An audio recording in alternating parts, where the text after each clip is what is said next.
Mon frère algérien m'a fait deux reproches. Premier reproche, je n'ai pas parlé du Sahara.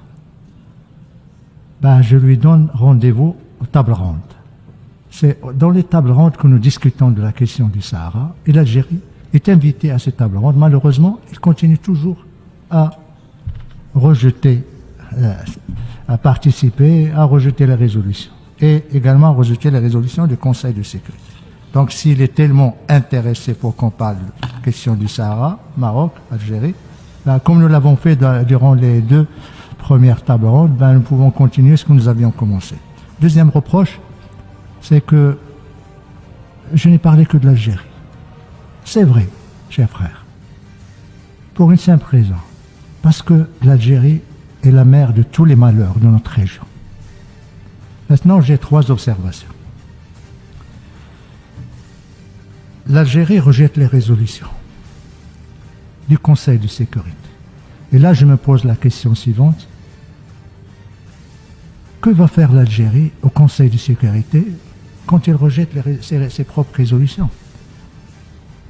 Il n'y a pas de place au Conseil de sécurité à des pays qui rejettent, qui violent, qui ne respectent pas les résolutions du Conseil de sécurité.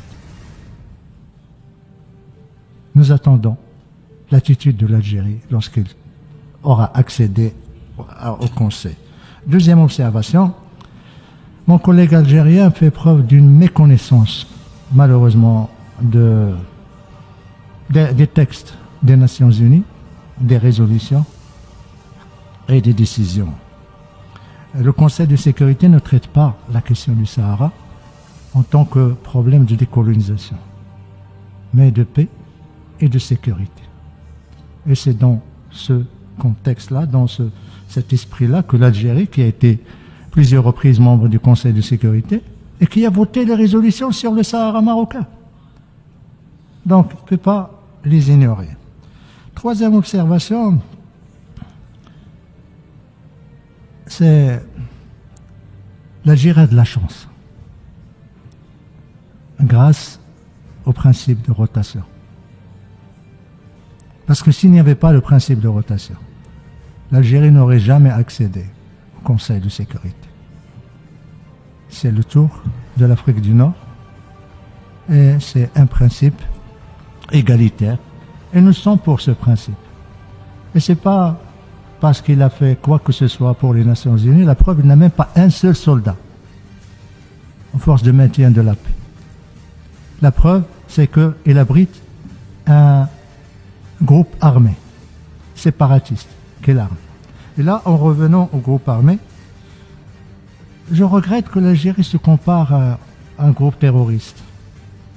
Nous avons beaucoup d'estime pour le FLN et pour les Chouhada, pour lesquels également, dont le sang s'est mêlé au sang des soldats et des volontaires marocains. L'ambassadeur algérien se fait le défenseur de groupes terroristes, des liens terroristes avec Al-Qaïda et Daesh. La preuve, c'est que Abou Walid Sahraoui venait se soigner dans les camps de Tindouf chaque fois qu'il était blessé par les forces françaises. À 3 reprises, il a trouvé refuge dans les camps de Tindouf. Et autre élément d'information, c'est que Daesh n'a pas l'habitude de décréter un deuil lorsqu'il perd un de ses membres éminents ou de ses leaders. Il l'a fait pour Abou Walid Sahraoui, originaire de Tindouf, formé et éduqué par l'Algérie, financé par l'Algérie quand il était responsable du Polisario. Voilà, Monsieur le Président, je terminerai avec ce que j'ai commencé en disant la question du Sahara est discutée au sein des tables rondes et nous serons très heureux d'écouter nos frères algériens ce qu'ils disent.